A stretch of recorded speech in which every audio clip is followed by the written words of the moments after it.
ยุแห่งประเทศไทยให้ความรู้คู่ความสุข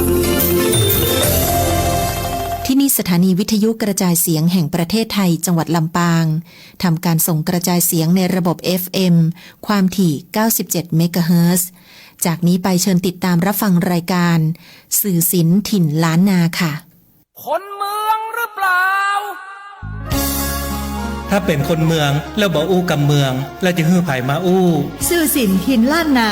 สัพเพเหระม่วนยันสันเล่ากับแหวชุติการเหล่าชัยสวทลำปาง FM 97 เมกะเฮิรตซ์ 054-224-556คนเมืองหรือเปล่า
สวัสดีเจ้าไผ่นอนบ่หลับยกมือขึ้น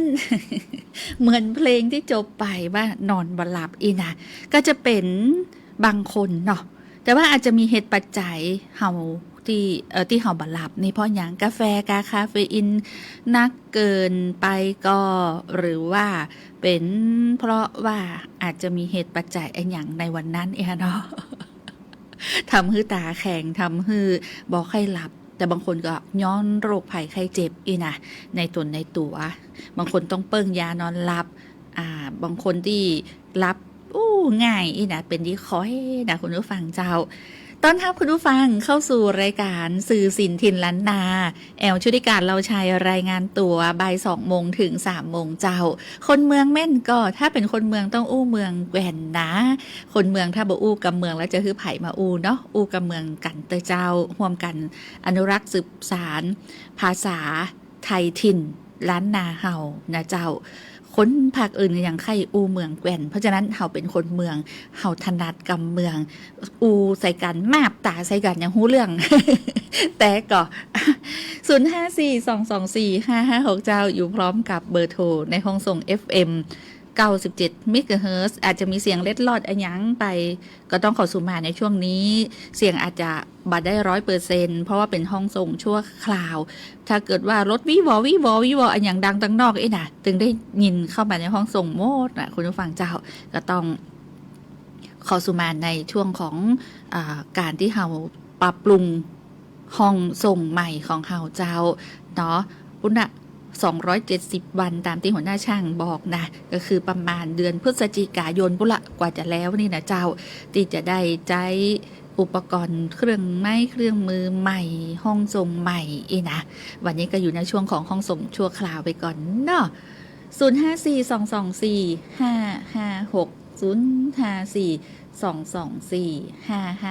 0542245556ไผบอกว่าสอบใส่ตุ้มหูอีมีพ่องก่อเนี่ยอย่างใส่ตุ้มหูเพราะว่าตัวเก่าเนี่ยรู้สึกว่าหูเบา มีห้องก็เลยเป็นที่มาที่ไปต้องใส่ตุ้มหูทวงไว้นะฟังหูไว้หูเนอะคุณผู้ฟังเจ้า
มีภัยลงในหัวในเวียงมีพ่องก่อจนลืมบ้านนอกอีนะ มีพ่องก่อน้องอย่าตึงบ่ลืมดูใครปิกบ้านตึงวันปุ๊นะ สังกะเตินกับเป็นทั้งหมดสังกะเตินกับในเมืองลำปางก็แค่ปากซอยนะ บางวันกึดความกึดตึงแห้งหรือว่ามีสิ่งที่จะต้องปฏิบัติต่อพระในบ้านนี่ทันที แค่ปักซอยนะเจ้าดึกดึงเกินคืนก็ต้องไปเนาะด้วยเหตุภารกิจอย่างต่างๆนะเจ้ามันก็มีหั่นอย่างนะคุณผู้ฟังเนาะอันนี้เจิญจวนเจ้าวันนี้เจิญจวนนะนักศิลป์นักบุญนะใกล้จะออกพรรษาละเตรียมตัวเล่นเนอะออกพรรษาก็จะมีกฐินเนาะบอกว่าจะเป็นกฐินพระราชทานกฐินสามัคคีในแต่ละชุมชนในแต่ละหมู่บ้านก็ดีนะเจ้าพอวันออกพรรษาปีนี้ตรงกับวันอังคารเนอะออกพรรษานะบางคนนับวันนับคืนนะเพราะว่าอย่างงดเหล้าเข้าพรรษางดเหล้าเอาใจครอบครัวอีโดงดเครื่องดื่มแอลกอฮอล์อบายมุกกู้อย่างแล้วก็รอวันออกพรรษา ต้องบอกว่าวันออกพรรษานี่ง่ายนะออกพรรษาแค่3 เดือนมันก็หลังจากนั้น9 เดือนนี่ปะโถบางคนว่าโอ้สบายมากเนาะวันออกพรรษาตรงกับวันอังคารขึ้น15 ค่ำเดือน11เนอะปีนี้นะเจ้าเตรียมตั๋วรับซองกฐินได้เลยนะแล้วก็จะเอิ้นบอกนะเจ้าผู้เป็นท้องว่านักศิลป์นักบุญนะนักศิลป์นักบุญทุกท่านนะตามที่กรมประชาสัมพันธ์นะเจ้าได้ขอพระราชทานพาพระกฐินพระราชทานไปตอดถวายยังวัดพระสิงห์พระอารามหลวงตำบลเวียงอำเภอเมืองเจียงไฮ้จังหวัดเจียงไฮ้นะเจ้าก็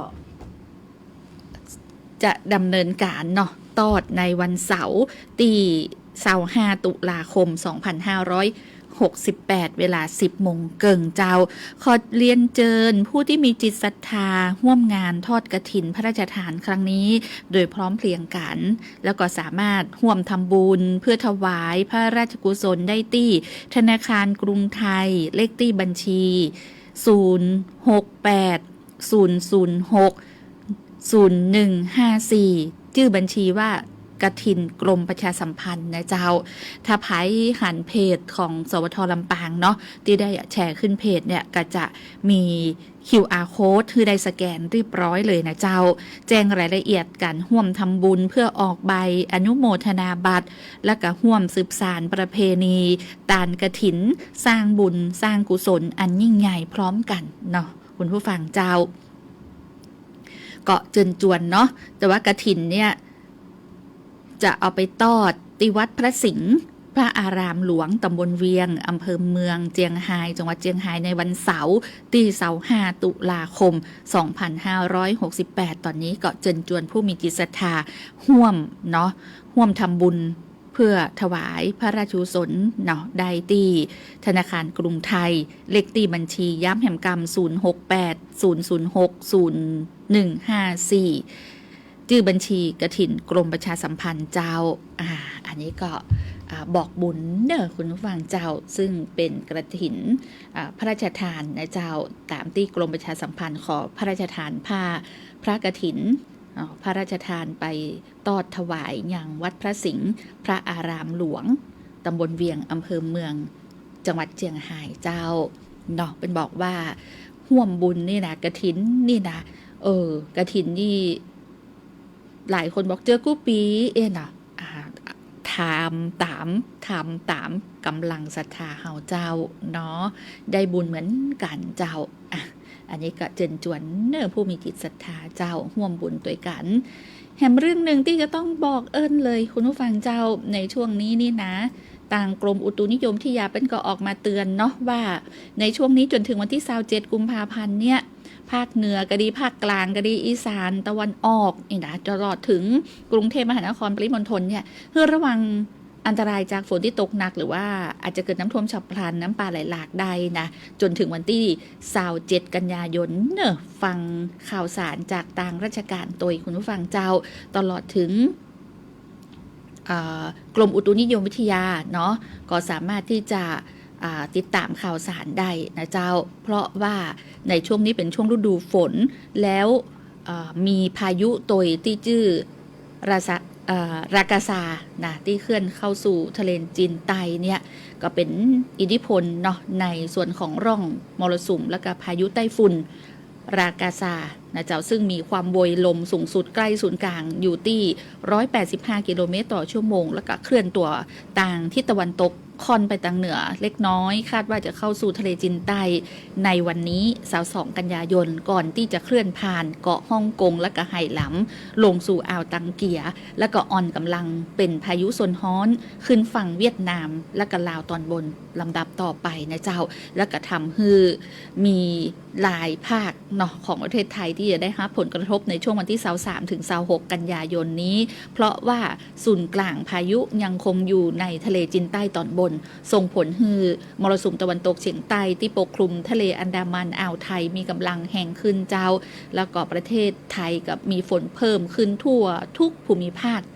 โดยเฉพาะภาคเหนือภาคอีสานภาคกลางภาคตะวันออกรวมถึงกรุงเทพและปริมณฑลเพราะฉะนั้นฝนที่ตกหนักต่อเนื่องกับเสี่ยงน้ำท่วมฉับพลันเนาะคือติดตามข่าวสารจากส่วนราชการไว้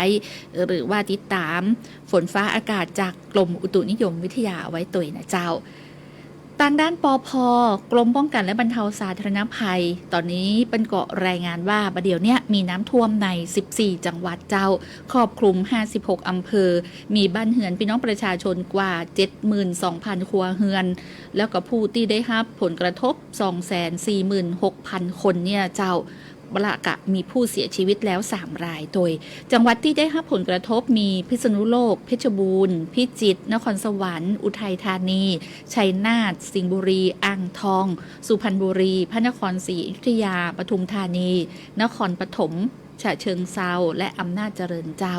ก็ขอให้พี่น้องประชาชนติดตามข่าวสารจากต่างราชการไว้ตัวนอกซึ่งก็ต้องเฝ้าระวังไปจนถึงวันที่27กันยายน2568เจ้าซื่อสินทินล้านนาอู้เอิ้นข่าวสารคนเมืองอู้ข่าวบอกข่าวเพื่อกับพี่น้องประชาชนคนลำปางตลอดถึงคุณผู้ฟังที่กำลังหมุนคลื่นมาฟังสวทลำปางเนี่ยได้รับรู้ข้อมูลข่าวสารไปพร้อมๆกันนะเจ้าเมืองหรือเปล่าถ้าเป็นคนเมืองแล้วบ่อู้กับเมืองแล้วจะฮื้อไผมาอู้ซื่อสินทินล้านนาสัพเพเหระม่วนยันสันเล่ากับแหวชุติการเหล่าชัยสวทลำปาง FM 97 เมกะเฮิรตซ์ 054-224-556คนเมืองหรือเปล่า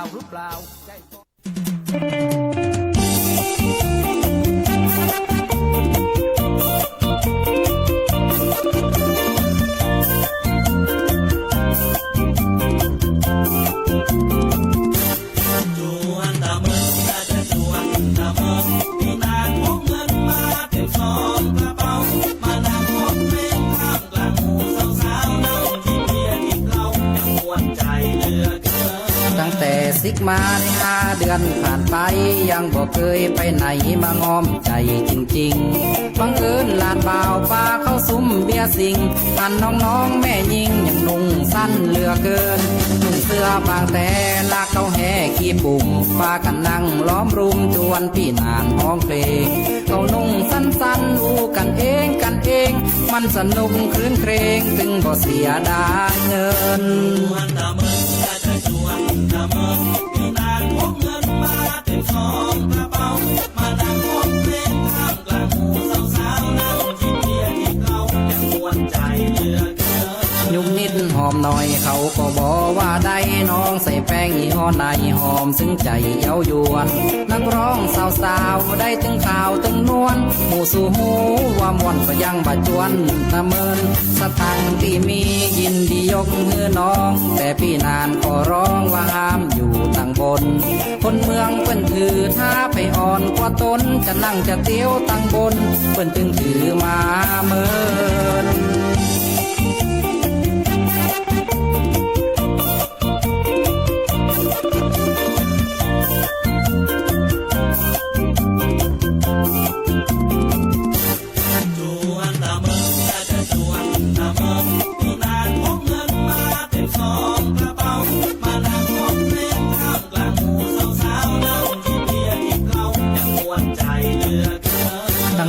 ซิก กมาได้5 เดือนผ่านไป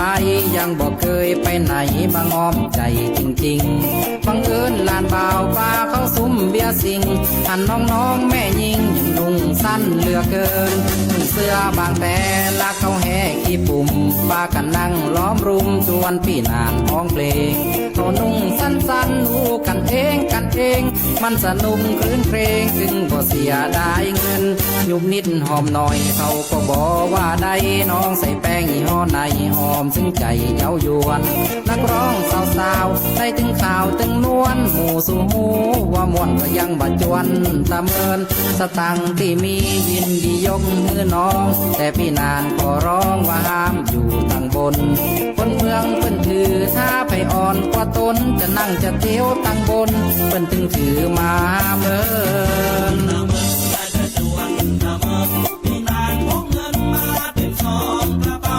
มานั่งร้องเพลงท่ามกลางหมู่สาวๆนั่งกินเบียร์กินเหล้ายังม่วนใจเหลือเกิ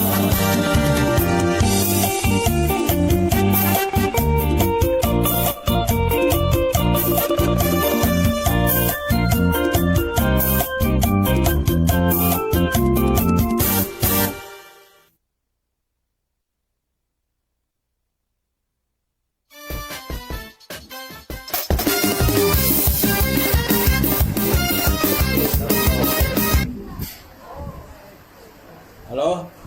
อยู่สมตองเดี๋ยวไป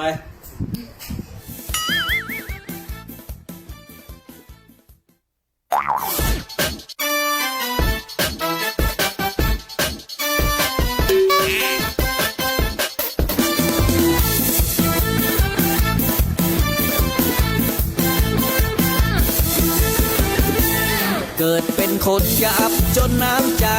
แบ่งปันกันไปเพื่อนมนุษย์ด้วยกัน จะลงนรกหรือขึ้นสวรรค์อยู่ที่กรรมทั้งนั้นมาถือศีลกันเถิดผมจะเล่าให้ฟังปานาเขาว่าห้ามฆ่าสัตว์แต่ถ้าฆ่าไปวัดนี่ก็ไม่เป็นไรอาทินาเขาว่าห้ามลักทรัพย์แต่ถ้าตำรวจมาจับนี่ก็ไม่เป็นไรกาเมเขาว่าห้ามเล่นชู้แต่ถ้าพวกเขามาอยู่นี่ก็ไม่เป็นไรมุสาเขาว่าห้ามพูดเท็จแต่ถ้าพูดสำเร็จนี่ก็ไม่เป็นไรสุราเขาว่าห้ามกินเหล้าแต่ถ้ามีเงินซื้อเขานี่ก็ไม่เป็นไรศีลห้าพึงมีเอาไว้อย่าทำผิดไปเหมือนที่ผมเล่ามาเนอ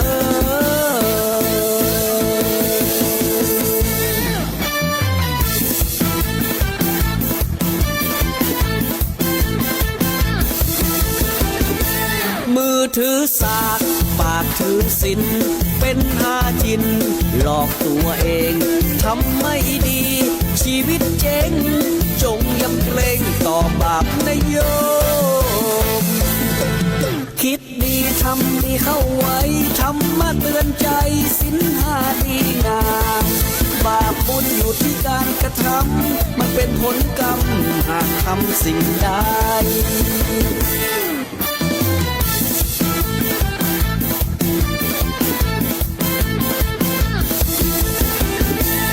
เกิดเป็นคนหยาบจนน้ำใจ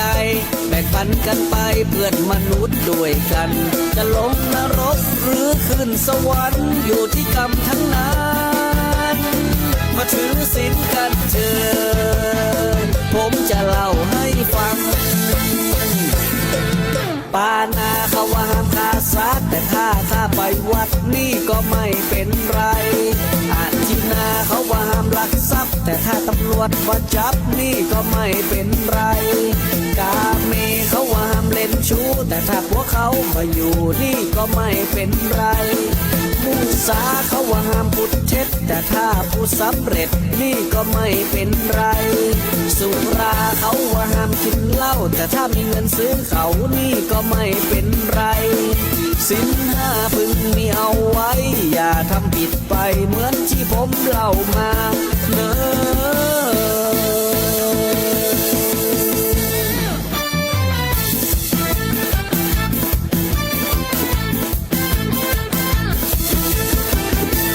มือถือสา สินเป็นหาจินหลอกตัวเองทำไม่ดีชีวิตเจ๊งจงอย่าเกรงต่อบาปนะโยมคิดดีทำดีเข้าไว้ทำมาเตือนใจสินหาดีนาบาปบุญอยู่ที่การกระทำมันเป็นผลกรรมหากทำสิ่งใด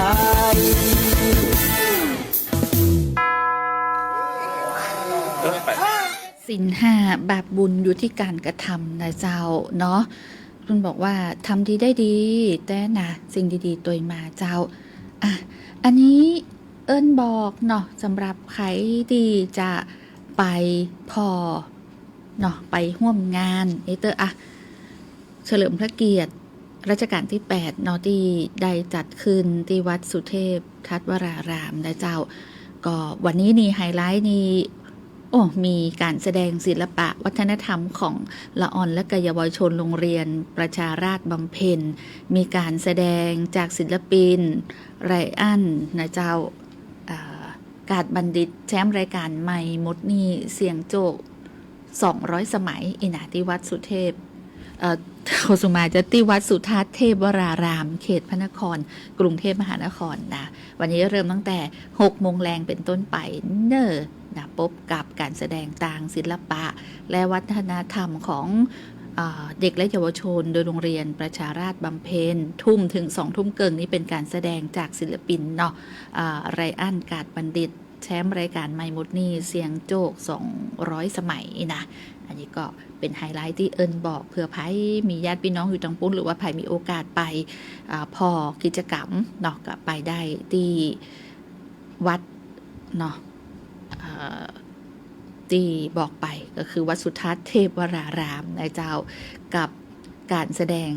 จัดงานเฉลิมพระเกียรติพระบาทสมเด็จพระปรมินทรอนันทมหิดลพระอัฏฐมรามาธิบดินทร์นะเจ้าเนื่องในโอกาสวันคล้ายวันพระบรมราชสมภพครบ100 ปี20 กันยายน 2568 เฉลิมพระเกียรติพระบารมี100 ปีนะเจ้าพระอัฏฐมรามาธิบดินทร์ราชาเจ้าที่วัดสุทัศน์เทพวรารามเนาะติดปากนะเจ้าสุมาตัวซื้อสินเทียนล้านนาอู้เอิ้นข่าวสารคนเมืองอู้ข่าวคือกับคุณผู้ฟังได้ครับฮู้ข้อมูลข่าวสารไปพร้อมๆกันในช่วงของรายการเจ้าซื้อสินเทียนล้านนา054-224-556เนอะ054-224-556เอิ้นมาแนะนำบทเพลงได้เลยนะใครที่อยากจะฟังเพลงอันยังอีนะเอิ้นมาได้เลยเอิ้นใส่วิทยุนี่บ่ได้ยินเจ้า ต้องกดโทรศัพท์มาที่ในห้องส่งเต่าอันเนาะอู้ถึงประเดี๋ยวนี้นะหลายอย่างเลยที่บอกเลยว่าอยากจะบอกคนที่มีสัตว์เลี้ยงนะไทยเฮานี่นะคุณผู้ฟังขึ้นเต้นส่งออกอาหารหมาแมวเด้อเป็นอันดับ2ของโลกเลยนะเจ้ามูลค่ากว่า 2.67 พันล้านเหรียญสหรัฐเลยอันนี้เป็น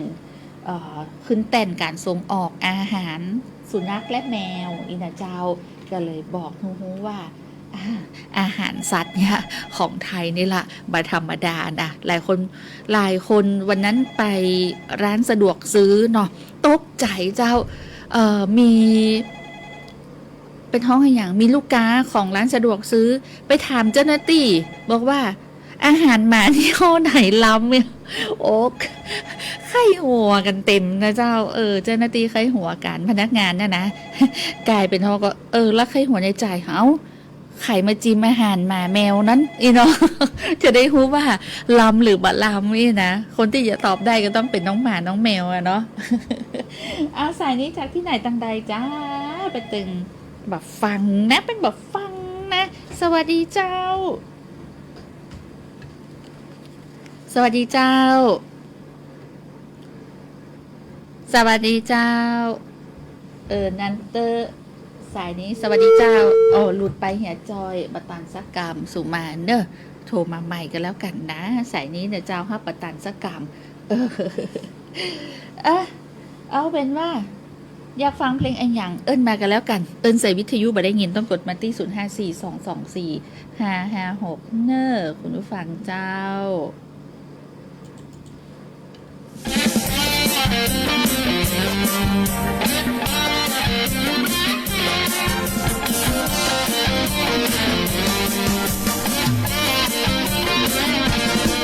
สาวน้อยหน้ามนต์ตาใสไอหันแล้วใจบ่ดีเสียดายไอบ่ใจบ่าวจี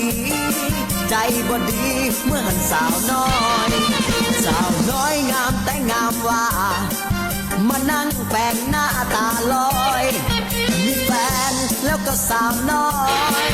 แลงกอยไอก็แลงเมาฟังโหดฟังคิดฟังด่า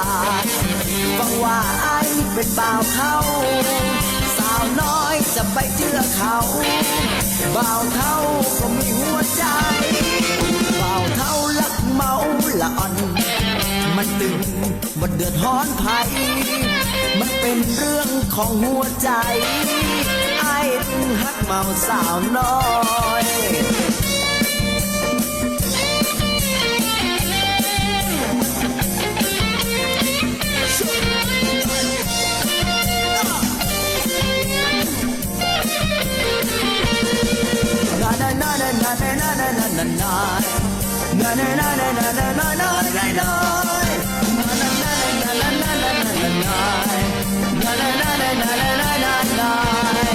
สาวน้อยหน้ามนตาใส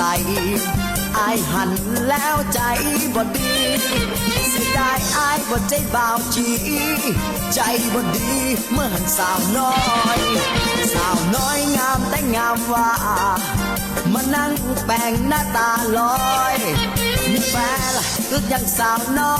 ยแลงกอยอายก็แลงเมาฟังโคตรฟังคิดฟังด่า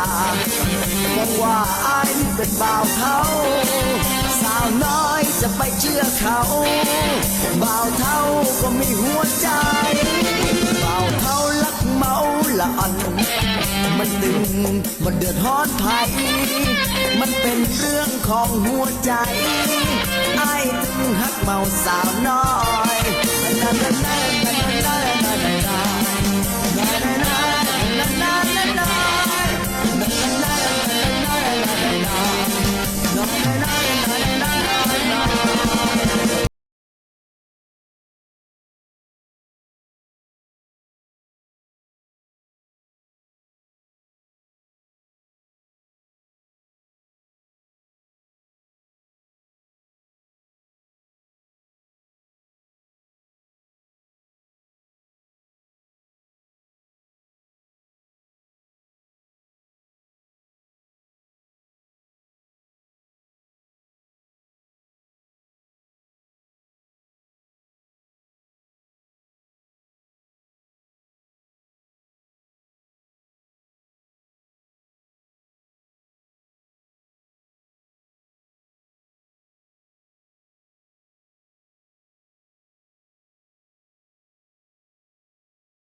ผมก็เปลี่ยนชื่อ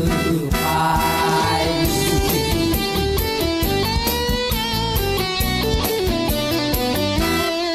ชื่อไอ้ท็อปมาตั้งแต่เล็กเมื่อตอนเป็นเด็กอยู่กับตายายเป็นหนุ่มก็เก๋เท่นักชื่อท็อปสักใครทักก็ชื่นใจแม่ทักว่าท็อปสักไม่ดีเลยเปลี่ยนใหม่อีกทีแม่เพราะดีทองชาย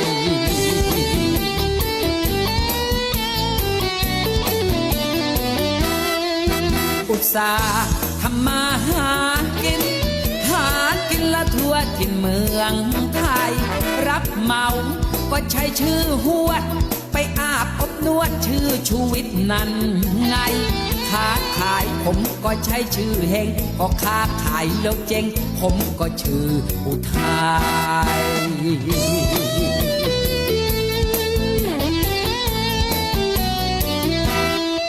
ผมนี้มีชื่อนามระบือเรื่องลือทั่วไปที่อยู่ไม่เป็นหลักแหล่งพอย้ายแห่งผมก็เปลี่ยนชื่อไป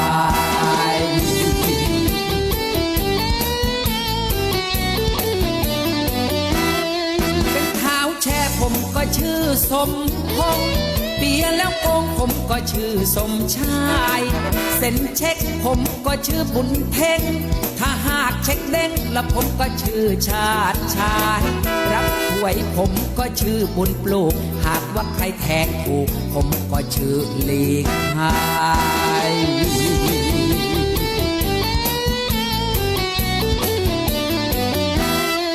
อยู่เชียงไฮ้เขาห้องไอ้แก้วเมา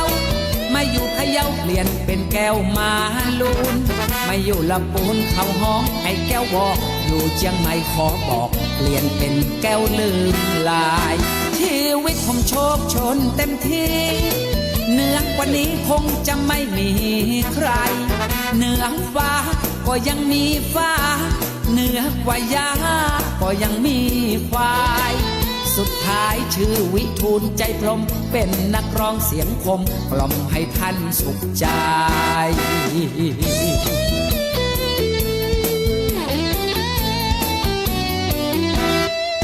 ผมนี้มีชื่อนามระบือเรื่องลือทั่วไปที่อยู่ไม่เป็นหลักแหล่งพอย้ายแห่งผมก็เปลี่ยนชื่อไป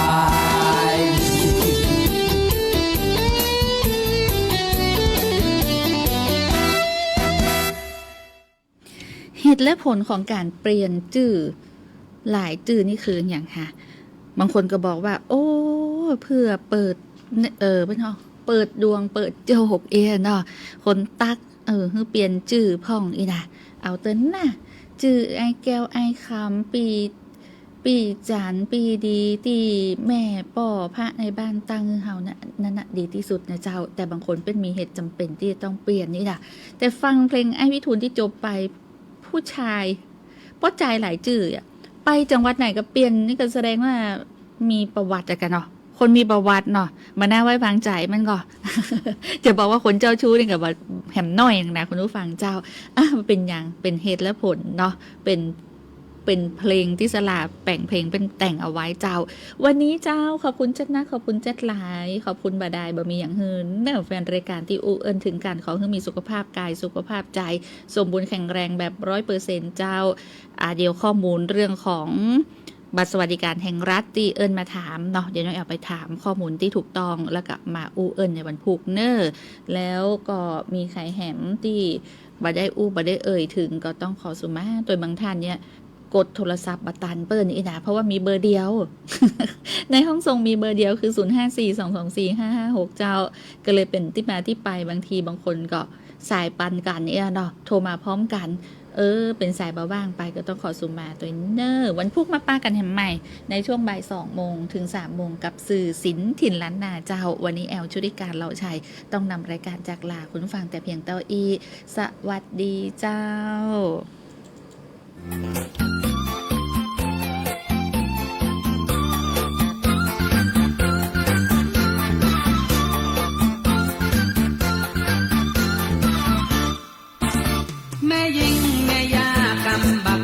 ว่าแม่ยาวแม่เรือน แม่ขี้มิงเปิ้นห้องแม่ยิงผิดเดือนถ้าแต่งงานแล้วเปิ้นก็ห้องแม่เรือน แต่ว่าเมียของเปิ้นได้เลื่อนขึ้นเป็นแม่หลวง ขอต้อนรับพ่อหลวงใหม่ ขอพ่อหลวงใหม่อู้อย่างกับชาวบ้านเฮาสักหน่อยแล้วครับ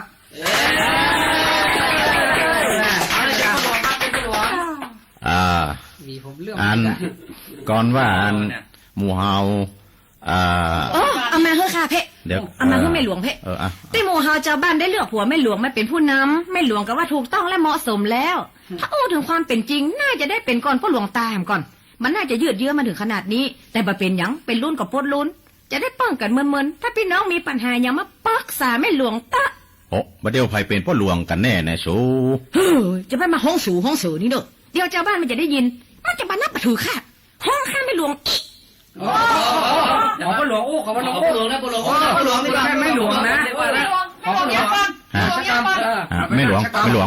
แม่หลวงได้ยินก็ขอพ่อหลวงนะบ่ใช่ขอแม่หลวงนะเนี่ยตีแล้วตียังมันอยู่กับแม่หลวงไทยบ่ฟังก็ปิ๊กเถียแล้วมาแตกลายมือนี่ไม่กล้าเขียนจ้าแม่หลวงปิ๊กเนาะเนี่ยไม่เช่าล้ำคุ้มแม่ยิงแม่บ้านต้องช่วยการสามียิ่งเป็นแม่หลวงนั้นยิ่งมีศักดิ์มีสีเจ้าบ้านจะฮักเพราะแม่หลวงเพิ่นดีแต่แม่หลวงเฮานี้ให้จู้จี้ไปหน่อยสวัสดีครับพ่อหลวงพ่อกำนันทั้งหลายถึงเวลาที่จะประชุมแล้วถ้าไผ่กลัวเมียฮื้อย้ายมานั่งใกล้ๆประหลัดเพนเนอร์ถ้าคนใดบอกกลัวเมียก็ฮื้อนั่งที่เก่าไปพ่อกำนันเอาไปนั่งหน้าเลยพ่อกำนันไปเมียไปจะบอกกลัวพ่อกำนันโอ้พ่อหลวงไม่บ่ยอมย้ายเลยเฮ้ยแสดงว่าบอกกลัวเมียอีกาผู้นำหมู่เฮาตบมือหน่อยเหรอครับผมขอเชิญพ่อหลวงบอกกลัวเมียมาอู้เคล็ดลับการครองเรือนสักหน่อยเหรอครับขอบคุณครับอันคือว่าที่ผมบ่ยอมย้ายนี่นะครับเมียผมสั่งไว้ครับว่านั่งที่ไหนฮึ่นนั่งที่หั่นห้ามย้ายเด็ดขาดครับไม่กลัวเมียเป็นเอี้ย